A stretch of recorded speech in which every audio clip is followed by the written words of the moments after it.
العالمين والصلاة والسلام على رسول الأمين وعلى آله وصحبه أجمعين ومن تبعهم بإحسان إلى يوم الدين أما بعد.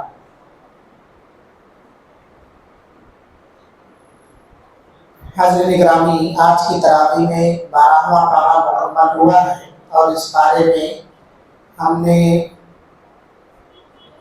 کل ملا کر کے 170 آیتوں کی تلاوت سنی ہے اور 11ویں پارے میں جو 5 آیتیں سورہ ہود کی ہیں وہ ملا لی جائیں، کیونکہ سورہ ہود شروع سے تلاوت کی گئی ہے تو 175 آیات بنتی ہے آج کی تراویح میں۔ یہ پارہ اس کا نام ہے وما من دابہ۔ اس پارے کے اندر اللہ تعالیٰ نے بہت سارے عبر اور نصیحت کی چیزوں کو ذکر کیا ہے۔ گزشتہ قوموں کے واقعات ہیں، حضرت نوح علیہ السلام اور ان کے بیٹے کا واقعہ ہے جو ان کی آنکھوں کے سامنے ڈوب گیا۔ اسی طرح سے حضرت ہود علیہ السلام، حضرت صالح علیہ السلام اور ان کی قوموں کا تذکرہ، حضرت شعیب علیہ السلام اور ان کی قوم کا تذکرہ ہے۔ ایسے ہی آگے چل کر کے سورہ یوسف کا آدھا حصہ تقریباً اس سورت کے اندر ہے، جس کے اندر یوسف علیہ السلام کا بچپنا، ان کے بھائیوں کا کنویں میں پھینکنا اور اسی طرح سے پھر وہ بازار مصر کے اندر فروخت ہوئے اور عزیز مصر کے گھر پہنچے۔ عزیز مصر کی بیوی کے ساتھ جو معاملات درپیش آئے وہ سارے واقعات کا تذکرہ اس کے اندر ہے۔ پھر یوسف علیہ السلام جیل گئے اور جیل میں ان کے 2 ساتھیوں سے ملاقات ہوئی، انہیں وہاں دعوت و تبلیغ کیا، توحید کی دعوت دی اور توحید کی دعوت کے بعد پھر اس میں سے ایک آدمی چھوٹ گیا اور ایک آدمی کو مار دیا گیا۔ تو جو زندہ بچا تھا یوسف علیہ السلام نے اس سے کہا تھا کہ تم اپنی ڈیوٹی پر جب بحال ہو جانا تو اپنے مالک سے میرا تذکرہ کرنا۔ وہ بھول گیا تھا۔ بعد میں بادشاہ نے ایک خواب دیکھا تو وہ خواب 7 بقرات والی کی 7 دبلی گایوں کو 7 موٹی گائیں 7 موٹی گایوں کو 7 دبلی گائیں کھا رہی ہیں اور 7 بالیاں ہیں، ان بالیوں کو 7 بالیاں کھا رہی ہیں۔ تو اس کی تعبیر کیا ہے؟ میری قوم کے لوگوں، ایھا الملأ افتونی فی رؤیایا ان کنتم للرؤیا تعبرون، اگر تم لوگ جانتے ہو تو مجھے بتاؤ۔ تو یوسف علیہ السلام کہ اس ساتھی کو اس وقت یاد آیا کہ یوسف علیہ السلام نے مجھ سے کچھ کہا تھا، تو اس ساتھی نے کہا کہ مجھے موقع دیجیے، میں ابھی گھر جا کر کے آتا ہوں اور تعبیر بتاتا ہوں آپ کو۔ یوسف علیہ السلام کے پاس جاتا ہے اور وہاں سے تعبیر پوچھ کے آتا ہے، پتہ چلتا ہے تو اس آدمی نے آ کر کے کہا جب بادشاہ کے سامنے، تو بادشاہ کہتا ہے کہ یوسف کو میرے پاس لے کر کے آؤ۔ تو اس طرح سے یوسف علیہ السلام قید خانے سے نکل جاتے ہیں۔ پھر وہ مرحلہ آتا ہے ان کی براءت کا اور وہ کہتے ہیں کہ اتنی آسانی سے میں نہیں آؤں گا، پہلے میرا معاملہ کلیئر کیا جائے، میرے اوپر جو الزامات لگے ان الزامات کو ختم کیا جائے تب میں واپس آؤں گا۔ ان کے الزامات ختم کیے جاتے ہیں اور عزیز مصر کی بیوی اپنے جرم کا اعتراف کرتی ہے۔ اسی طرح سے جو عورتیں اس کو تانا دے رہی تھی کہ تم ایک غلام کے اوپر فدا ہو گئی ہو، دل پھینک بن گئی ہو تم، تو اس نے دعوت رکھی اور انہیں ہاتھ میں چھری دیا اور کچھ کاٹنے کی چیز دی، جسے کھانے والی چیز جسے کاٹ کر کھایا جاتا ہے۔ اس کے بعد انہوں نے بجائے وہ چیز کاٹنے کے اپنی انگلیاں کاٹ لی اور ان لوگوں نے کہا کہ یہ تو انسان نہیں کوئی فرشتہ ہے، یہ انسان نہیں کوئی فرشتہ ہے۔ تو یہ سارے واقعات سورہ یوسف کے 12ویں پارے میں جو سورہ یوسف ہے اس کے اندر ذکر ہے۔ آج کے درس میں جو بات آپ کے سامنے رکھنی ہے وہ وما من دابہ، پہلی آیت یعنی 12ویں پارے کی فرسٹ آیت، اس کے اندر اللہ کی توحید ربوبیت کا تذکرہ ہے۔ وما من دابۃ، دبہ یدب، دبن کے معنی ہوتے ہیں رینگنا۔ اس روئے زمین پر ہر وہ جاندار جو زمین پر سانس لے رہا ہے اسے دابہ کہا جاتا ہے۔ اصل معنی دابہ کے چوپائی کے ہوتے ہیں عربی میں، لیکن اس معنی کو تھوڑا سا وسیع کیا جائے تو ہر ایک جاندار، چاہے مذکر ہو، مؤنث ہو، عاقل ہو، غیر عاقل ہو، سمجھنے بوجھنے والا ہو، بنا سمجھ کا ہو، پوری کائنات کے اندر جو بھی ہیں سب اس کے اندر آ جاتے ہیں۔ اللہ رب العالمین نے اعلان کیا وَمَا مِن دَابَّةٍ فِي الْأَرْضِ إِلَّا عَلَى اللَّهِ رِزْقُهَا، اس دنیا کے اندر جتنی مخلوق ہے تمام مخلوقات کی روزی کا ذمہ اللہ تعالیٰ کے پاس ہے۔ ساری مخلوق کا روزی رسا صرف اور صرف اللہ رب العالمین ہے، چاہے وہ پتھروں کے نیچے ہو، چاہے وہ پتھروں کے اوپر ہو، پانی کے اندر ہو، پانی کے اوپر ہو، یا اسی طرح سے ہواؤں میں تیرنے والی ہو، فضاؤں میں اڑنے والی ہو، پانی میں تیرنے والی ہو، کوئی بھی مخلوق ہو۔ اللہ تعالیٰ نے سورہ نور کے اندر ارشاد فرمایا وَاللَّهُ خَلَقَ كُلَّ دَابَّةٍ مِّن مَّاءٍ، اللہ رب العالمین نے ہر ایک کو پانی سے پیدا کیا ہے۔ فَمِنْهُم مَّن يَمْشِي عَلَىٰ بَطْنِهِ، بعض مخلوق اللہ تعالیٰ کی ایسی ہے جو اپنے پیٹ کے بل چلتی ہے، جیسے سانپ ہے، مچھلیاں ہیں، دیگر زمین کے کیڑے مکوڑے ہیں۔ فَمِنْهُم مَّن يَمْشِي عَلَىٰ بَطْنِهِ وَمِنْهُم مَّن يَمْشِي عَلَىٰ رِجْلَيْنِ، اور بعض مخلوق ہیں جو دو پیروں پر چلتے ہیں جیسے حضرت انسان ہے، اور اسی طرح سے دیگر پرندے ہیں جو دو پیروں پر چلتے ہیں۔ وَمِنْهُم مَّن يَمْشِي عَلَىٰ أَرْبَعٍ، بعض ایسے ہیں جو چار پیروں پر چلتے ہیں، جانور، بیل، اونٹ اور دیگر جانور۔ وَاللَّهُ خَلَقَ كُلَّ شَيْءٍ، اللہ ہی ہر چیز کا خالق۔ إِنَّ اللَّهَ عَلَىٰ كُلِّ شَيْءٍ قَدِيرٌ، اللہ ہر چیز پر قادر ہے، یعنی اللہ تعالیٰ نے دو پیر والے، چار پیر والے اور اس سے بھی زائد پیر والے جانور پیدا کیے، اس سے بھی چار پیر والے جانور پیدا کیے۔ آپ لوگ دیکھتے ہوں گے برسات کے موسم میں کیڑے مکوڑے نکلتے ہیں، بعض کیڑے ایسے ہیں جن کے 100 پیر ہیں، 100 پیر والے کیڑے، یہ سب اللہ تعالیٰ کی کارستانی ہے۔ ان اللہ علی کل شیء قدیر، یہ سب چیزیں اللہ کی کہ تنہا ہونے پر دلالت کرتی ہیں، اور اس بات پر بھی دلالت کرتی ہے کہ اللہ ہی اکیلے ان کا خالق، اور صرف خالق ہی نہیں بلکہ ان کی ضروریات کو بھی جانتا ہے، انہیں کب کہاں کتنی روزی چاہیے وہ بھی جانتا ہے، اور صرف جانتا نہیں بلکہ پہنچاتا بھی ہے اللہ تعالیٰ۔ پتھروں کے نیچے کیڑے رہتے ہیں، آپ اٹھائے گھر کھودتے ہیں، توڑتے ہیں، پھوڑتے ہیں، اس کے نیچے سے بھی کیڑے مکوڑے ملتے ہیں۔ کون روزی دے رہا ہے انہیں؟ کون کھلا رہا ہے انہیں؟ پالتا ہے بیج کو مٹی کی تاریکی میں کون؟ پالتا ہے بیج کو مٹی کی تاریکی میں کون؟ کون لایا کھینچ کر پچھم سے باتیں سازگار؟ کس نے بھر دی خوشے گندم سے، کس نے بھر دی موتیوں سے خوشے گندم کے لیے؟ کون ذات ہے جس نے سیپی کے اندر موتی بنایا، مچھلی کو پانی میں روزی دے رہا ہے، پرندوں کو ہواؤں میں فضاؤں میں روزی دے رہا ہے؟ کس کی ذات پر بھروسہ کر کے پرندے نکل رہے ہیں؟ کون سی فیکٹری ہے جس کے اندر یہ نوکری کرتے ہیں اور جا کر کے اپنی غذا حاصل کرتے ہیں؟ کہیں آپ نے دیکھا ہے پرندوں کی کوئی فیکٹری ہے کہ صبح میں وہاں جاب کے لیے 8 بجے پہنچتے ہیں، پھر شام کو 6 بجے اپنے گھونسلوں میں واپس آ جاتے ہیں؟ خالی پیٹ وہ گھروں سے نکلتے ہیں اور پیٹ بھر کر کے واپس آ جاتے ہیں۔ تو ان سب کا خالق اللہ ہے، سب کا روزی رسا اللہ ہے، لہذا بندہ اللہ کے در کو چھوڑ کر کے غیر اللہ سے روزی مانگنے کے لیے نکلتا ہے تو اللہ تعالیٰ کو غیرت آتی ہے، اللہ تعالیٰ کو غصہ آتا ہے کہ میں پیدا کرنے والا، خالق میں، مالک میں، ساری چیزیں میں چلانے والا، روزی کے لیے غیروں کے در پر جا رہے ہیں، اولاد کے لیے غیروں کے در پہ جا رہے ہیں۔ اسی لیے کسی شاعر نے کہا ہے کوئی شاہ توتا، کوئی شاہ کتا، کوئی شاہ لنگڑا، کوئی بے شرم ہے، یہ لاچار دیتے ہیں اولاد تم کو، ایک ایسا عقیدہ، ایک ایسا در۔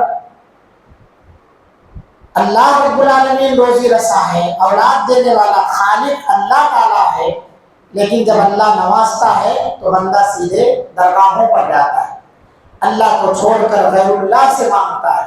اللہ چلا کر کے کہتا ہے ادعونی استجب لکم، مجھ سے مانگو میں تمہاری پکار کا جواب دوں گا، تمہاری دعا قبول کروں گا۔ لیکن بندہ اللہ کو چھوڑ کر غیر اللہ کے در پہ جاتا ہے۔ تو اس آیت کریمہ میں اگر ہم غور کریں تو اللہ کی توحید ہے، اور دوسرا اللہ رب العالمین کے کمال علم کی دلیل کہ اللہ کی کون سی مخلوق کہاں ہے اسے بھی جانتا ہے۔ ہم اور آپ بسا اوقات کچھ لوگ ہیں جن کی 2 4 شادیاں ہوں، 15 20 بچے ہو جائیں تو بچوں کے نام بھول جاتے ہیں، لیکن اللہ نہیں بھولتا ہے۔ اللہ نہیں بھولتا ہے میرا بندہ کہاں ہے کیا ہے۔ گنانے لگتے ہیں، 8 10 بچے ہیں، آپ کے چوتھے بچے کا نام ہے تو تھوڑی دیر سب کھو جاتا ہے، لیکن اللہ نہیں بھولتا ہے میرا کون سا بندہ کہاں ہے۔ اللہ کے کمال علم کی دلیل ہے یہ، ہر جاندار کو اللہ کے یہاں سے روزی پہنچ رہی ہے، یہ اللہ کے کمال علم کی دلیل ہے۔ اگر اللہ کے کمال علم کی دلیل نہ ہوتی تو اسے روزی مل ہی نہیں سکتی تھی۔ اللہ جانتا ہے کہ میرا کون سا بندہ کہاں ہے، اس کو کب کتنے مقدار میں روزی چاہیے۔ یہ روزی کا بندوبست اللہ رب العالمین نے کیا جو اس کے علم کی دلیل ہے۔ رزق رسائی کا یہ ہماگیر نظام بتا رہا ہے کہ جس نے زندگی بخشی ہے وہی اس کی بقا کا سامان بھی کر رہا ہے۔ جس نے زندگی بخشی ہے وہی اس کی بقا کا سامان بھی کر رہا ہے۔ پتہ چلا کہ جو لوگ بچیوں کو ماں کے پیٹ میں مار دیتے ہیں، الٹرا ساؤنڈ کے ذریعے پتہ لگوا کر کے یا اسی طرح پیدا ہونے کے بعد مار دیتے ہیں، ایسے لوگوں کا بھروسہ اللہ کی ذات پر نہیں، کیونکہ اللہ تعالیٰ کہتا ہے نحن نرزقکم وإیاہم، ہم تمہیں بھی روزی دے رہے ہیں انہیں بھی دے رہے ہیں۔ ہم نے پیدا کیا ہے تو روزی کی ذمہ داری ہماری، لیکن ہم مصیبت پالے ہوئے ہیں، ہم نے شادیوں کو مہنگا کیا اس لیے بچیوں کو مار دیتے ہیں کہ اتنا جہیز دے گا کون، اتنا جہیز دے گا کون، اس لیے بچیوں کا باپ بننا ہمیں گوارا نہیں۔ زمانے جاہلیت میں بھی کچھ لوگ اس کو برداشت کرتے تھے، آج کل اور برا حال چل رہا ہے۔ یہ جو ہم دو ہمارے دو کا نعرہ چل رہا ہے یہ اسی وہی مشن ہے، وہی سوچ ہے، وہی ذہن ہے کہ کیا کھلائیں گے کیا پلائیں گے، کیا کھلائیں گے کیا پلائیں گے، یہ سوچ وہی ہے۔ اللہ کی ذات پر ہمارا بھروسہ نہیں، ورنہ اللہ نے تو کہا المال والبنون زینۃ الحیات الدنیا، مال اولاد یہ دنیاوی زیب و زینت ہے۔ اللہ ان سب کا خالق ہے تو رازق بھی اللہ ہی ہے۔ اللہ کی ذات پر بھروسہ کرو۔ آپ نے ابھی فجر کی نماز میں 2 دن پہلے حدیث سنی ہے کہ اللہ رب العالمین ماں کے پیٹ میں فرشتے کو بھیج کر کے 4 چیزیں لکھواتا ہے، اس میں سے ایک چیز یہ ہے کہ اس کی روزی بھی لکھواتا ہے۔ آپ نہیں دیکھتے جو بچے یتیم ہو جاتے ہیں کیا انہیں سہارا دینے والے نہیں ہیں دنیا میں؟ آپ کیوں سوچ رہے ہیں کہ میں جب تک زندہ ہوں تب تک ہی میرا بیٹا کھائے گا اس کے بعد کیا کرے گا نہیں معلوم؟ کیوں سوچ رہے ہیں میں زندہ ہوں؟ آپ کے مرنے کے بعد بھی اللہ زندہ ہے، اللہ جو روزی رسا ہے وہ زندہ ہے، اس لیے آپ کے اوپر جو ذمہ داریاں عائد ہیں حق حقوق آپ ادا کرتے جائیے، باقی کا اللہ کی ذات پر چھوڑ دیجیے۔ تو اب سوال یہ پیدا ہوتا ہے کہ ہر جاندار کا رزق اللہ تعالیٰ نے اپنے ذمہ لیا ہے، تو پھر بہت سے جانور بھوکے کیوں مر جاتے ہیں؟ ہر جاندار کا روزی کا ذمہ اللہ تعالیٰ نے لیا ہے، تو پھر بہت سے جاندار بھوکے کیوں مر جاتے ہیں؟ غذا نہ ملنے کے سبب مر رہے ہیں یا کوئی اور وجہ ہے کیوں مر جاتے ہیں؟ اس کا جواب اہل علم نے دیا ہے کہ رزق کی ذمہ داری اسی وقت تک ہے جب تک اس کی عمر پوری نہیں ہو جاتی، اور جب عمر پوری ہو گئی تو اس کو بہرحال مرنا ہی ہے۔ بس بہانہ ہم نے بنا لیا کہ اب حلق سے کچھ اتر نہیں رہا ہے، سوائے جوس کے پانی کے چند گھونٹ کے کوئی چیز نہیں جاتی، ان کا رزق اٹھ گیا بولتے ہیں، رزق اٹھ گیا۔ تو اللہ رب العالمین نے اس کی روزی وہیں تک لکھی ہی تھی، یہ مت کہیں کہ بھوکے مر گیا ہے، اس کی روزی وہیں تک لکھی تھی جب عمر پوری ہو گئی۔ اس کا سبب عام امراض بھی ہو سکتا ہے، یا کبھی جلنا بھی ہو سکتا ہے، کبھی ڈوب کے مرنا بھی ہو سکتا ہے، کبھی ہلکا سا ٹھیس لگ جائے اس سے بھی آدمی مر جاتا ہے، یا ایک سبب یہ ہے کہ اس کی روزی بند کر دی گئی ہے کیونکہ جتنا اس کی قسمت میں لکھا تھا وہ کھا چکا ہے، اب اسے موت آئے گی لأجل مسمى، جس کا وقت مقرر ہے۔ تو آپ یہ مت کہیے کہ اللہ رب العالمین جب روزی کا ذمہ دار ہے تو لوگ بھوکے کیوں مر رہے ہیں؟ فلسطین کو نہیں دیکھ رہے آپ؟ کون سی غذا وہاں پہنچ رہی ہے؟ کیا زندہ نہیں ہے لوگ وہاں؟ آپ دن بھر روزہ ہیں، کیا مر جا رہے ہیں؟ آپ بھوکے رہتے ہیں۔ کتنے لوگ ایسے ہیں ایک وقت کا کھانا اگر نصیب ہو گیا تو نصیب ہو گیا صحیح سے، ورنہ انہیں دوسرے تیسرے وقت کا کھانا نصیب نہیں۔ اللہ نے آپ کو گھر میں راشن خزانہ سب کچھ دیا ہوا ہے، اسٹاک کی اسٹور ہو گیا، اللہ کا شکر ادا کرو۔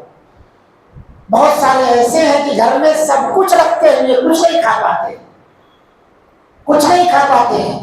تو اللہ نے آپ کو صحت دی ہے، تندرستی دی ہے، سب کچھ ہے، کھا بھی رہے ہیں، ہاضمہ بھی صحیح ہے، اللہ کا شکر ادا کرو، اللہ کا شکر ادا کرو، ورنہ آپ سے گئے گزرے بہت سارے لوگ۔ تو یہ جو سوال لوگ کرتے ہیں کہ جب ہر جاندار کا رزق اللہ نے اپنے ذمے لیا ہے تو بہت سارے جاندار مر کیوں جاتے ہیں غذا نہ ملنے کے سبب؟ تو اس کا جواب یہ ہے کہ اس کی مدت پوری ہو چکی ہے، اس کو اتنا ہی کھانا تھا، اس کے آگے اللہ نے اس کے نصیب میں نہیں رکھا ہے۔ اسی طرح سے ایک سوال یہ بھی ہے کہ روزی اللہ کے ذمے ہے تو وہ ملے گی، پھر ہاتھ پیر ہلانے کی ضرورت کیا ہے؟ کمپنیوں میں جاب کرنے کی ضرورت کیا ہے؟ آپ کو بزنس ڈالنے کی ضرورت کیا ہے؟ تو اس کا جواب یہ ہے کہ انسان کو اسباب اختیار کرنے کا مکلف بنایا گیا ہے۔ وہ اسباب اختیار کرے، وہ سبب تلاش کرے، محنت کرے، مگر اس محنت کو، اس سبب کو مؤثر بذات نہ سمجھے۔ بسا اوقات ایسا ہوتا ہے آپ صبح سے لے کر کے 8 بجے سے لے کر کے شام کے 9 بجے تک 10-12 گھنٹے آپ محنت کر رہے ہیں، لیکن جو نتیجہ آپ کو چاہیے ہوتا ہے وہ نہیں مل پاتا ہے۔ تو آپ اپنی محنت کو مؤثر بذات نہ سمجھیں، آپ کوشش کیجیے اثر ڈالنے والی، برکت ڈالنے والی، نفع پہنچانے والی ذات اللہ رب العالمین کی، اللہ پر بھروسہ کرو۔ یعنی کچھ لوگ ایسے ہیں کہ وہ محنت کرتے ہیں تھوڑا اور انہیں ملتا ہے بہت زیادہ، کچھ ایسے ہیں جو محنت کرتے ہیں بہت زیادہ، نتیجہ ملتا ہے تھوڑا سا۔ یہ سب اللہ رب العالمین کا کرشمہ ہے، یہ سب اللہ کی تقسیم ہے۔ اس تقسیم پر آپ راضی ہو، اس میں پھر اپنا سر پٹک کے مر مت جاؤ۔ آپ کی قسمت میں اتنا ہی لکھا ہے، جتنا لکھا ہے اس سے زیادہ آپ پا نہیں سکتے، اور جتنا لکھا ہے اس سے کم ہو نہیں سکتا۔ تو کسی کی قسمت میں ہے کہ وہ فین کے نیچے بیٹھ کر کے لاکھوں کماتا ہے، کسی کی قسمت میں ہے کہ باہر دھوپ میں پسینے بہا بہا کے صرف 500 روپیہ پاتا ہے۔ یہ سب اللہ رب العالمین کی دین۔ اللہ کی ذات پر بھروسہ رکھیے، سبب اختیار کرو، سبب اختیار کرو، لیکن اس سبب کو یہ مت سمجھو یہ مؤثر بالذات ہے۔ اثر ڈالنے والی ذات اللہ تعالیٰ کی ہے، وہ جب تک اثر نہ ڈالے آپ کی کمائی میں نہ برکت ہو سکتی ہے، نہ آپ کو کچھ مل سکتا ہے۔ لیکن ہمیں محنت کرنا ہے، ہمیں سبب اختیار کرنا ہے۔ اللہ کے رسول صلی اللہ علیہ وسلم سے صحابی نے پوچھا، اے اللہ کے رسول صلی اللہ علیہ وسلم، کیا میں اونٹ کو باندھ کر اللہ پر بھروسہ کروں یا بنا باندھے اللہ پر بھروسہ کروں؟ تو آپ صلی اللہ علیہ وسلم نے کہا پہلے اونٹ کو باندھ دے، اعقلہ ثم توکل علیہ، اس کے بعد اللہ پر بھروسہ کر۔ تو ہمیں چولہا جلانا پڑے گا، راشن لانا پڑے گا، پکانا پڑے گا، تبھی کھانا بنے گا۔ آپ کہیں کہ ہم بس آرزو کر رہے ہیں کھانا مل جائے، تو نہیں مل سکتا ہے۔ آپ کہیں کہ اللہ نہیں ہے دینے والا، اللہ ہے دینے والا، لیکن اس کے لیے اللہ تعالیٰ نے ہمیں سبب بنایا کہ سبب تلاشو، محنت کرو، اس کے بعد اللہ رب العالمین اس کے اندر اثر کرے۔ ہاں بہت سارے ایسے بھی ہیں کہ گھر میں بیٹھے اٹھائے اللہ دے دیتا ہے، امید ہی نہیں رہتی ہے کہ یہ چیز مجھے ملے گی، کہاں ملے گی، کدھر سے آئے گی۔ تو اس کے بارے میں تو نہیں سوال کرتے ہیں، نہ اللہ رب العالمین کے اس پر راضی ہوتے ہیں کہ یہ کہاں سے آ گئے۔ تو اللہ رب العالمین نے کہا وَمَن يَتَّقِ اللَّهَ يَجْعَل لَهُ مَخْرَجًا، جو آدمی اللہ کا تقوی اختیار کرتا ہے اللہ اس کے لیے راستے نکالتا ہے۔ وَيَرْزُقْهُ مِنْ حَيْثُ لَا يَحْتَسِبُ، اسے ایسی جگہ سے روزی دے دیتا ہے کہ وہ سوچ بھی نہیں سکتا ہے، سوچ بھی نہیں سکتا ہے۔ آپ جا رہے تھے مسجد سے نکل کر کے آپ کے دوست نے بلا لیا، چلو بھائی آج ساتھ میں کھانا کھا لیں، چلو آج باہر چلتے ہیں۔ آپ سوچے بھی نہیں تھے کہ میرا وہ دوست مجھے دعوت دے گا، سوچے بھی نہیں تھے۔ اس طرح بہت سارے لوگوں کی زندگیوں میں ایسی مثالیں ملتی۔ تو ہمیں سبب اختیار کرنا چاہیے، ہاتھ پہ ہاتھ رکھ کے بیٹھنا نہیں چاہیے۔ اسی لیے حضرت عمر بن خطاب رضی اللہ عنہ ان لوگوں کو جو مسجد کے اندر نماز پڑھنے کے بعد سو جاتے تھے کوڑا لے کے مارتے تھے ان کو، جاؤ اللہ کی زمین کشادہ ہے روزی تلاش کرو، کیوں ہاتھ کٹا کر کے بیٹھے ہو؟ کیا چاہتے ہو بھکاریوں کی تعداد بڑھتی جائے گی؟ بڑھانا چاہتے ہو؟ درہ مارتے تھے حضرت عمر بن خطاب جو کمانے والے لوگ نہیں رہتے تھے، تو اللہ کی ذات پر بھروسہ کر کے آپ نکلیے جیسے پرندے نکلتے، حدیث کے اندر بتایا گیا کہ پرندے تغدو خماسا وتروح بطانا، خالی پیٹ نکلتے ہیں گھر سے گھونسلوں سے اور پیٹ بھر کر کے واپس آتے، پیٹ بھر کے واپس آتے ہیں۔ تو آپ کے اندر بڑی صلاحیت اللہ نے رکھی۔ اللہ رب العالمین نے اس آیت کے اندر آگے فرمایا من دابۃ فی الارض الا علی اللہ رزقها، دوسری بات بتائی وَيَعْلَمُ مُسْتَقَرَّهَا وَمُسْتَوْدَعَهَا، اللہ تعالیٰ تمام مخلوق کا روزی رساں ہے، وہ جانتا ہے میری کون سی مخلوق کہاں ہے، اس کا مستقر بھی جانتا ہے، اس کا مستودع بھی جانتا ہے۔ یہ مستقر اور مستودع کیا ہے؟ ابن عباس رضی اللہ عنہما کے مطابق جس جگہ انسان زندگی کا اکثر حصہ بسر کرتا ہے اسے مستقر کہا جاتا ہے، اور جہاں دفن ہوتا ہے اسے مستودع کہا جاتا ہے، اسٹور روم۔ مدفن قبرستان کو مستودع کہا گیا ہے، یہاں سے جب آپ مر جائیں گے کہاں لے جا کے ڈال دیا جاتا ہے؟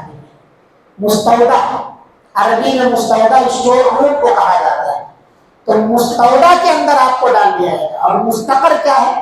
جہاں زندگی بسر کر رہے ہیں، رحم مادر، ماں کا پیٹ بھی ہو سکتا ہے، اور بسا اوقات ماہی کا پیٹ بہت سارے لوگوں کے لیے مستقر بھی بن جاتا ہے، قبر بھی بن جاتا ہے، وہیں مر جاتا ہے، وہیں مر جاتا ہے۔ اور ایک تفسیر یہ بھی کی ہے مستودع کی اور مستقر کی کہ مستودع سے مراد پیدا ہونے سے پہلے باپ کی پیٹھ میں تھے آپ صلب کے اندر، اور مرنے کے بعد اس کی قبر جو اس کا دائمی ٹھکانہ ہے، جنت اور جہنم یہ سب بھی مستقر اور مستودع ہو سکتے ہیں۔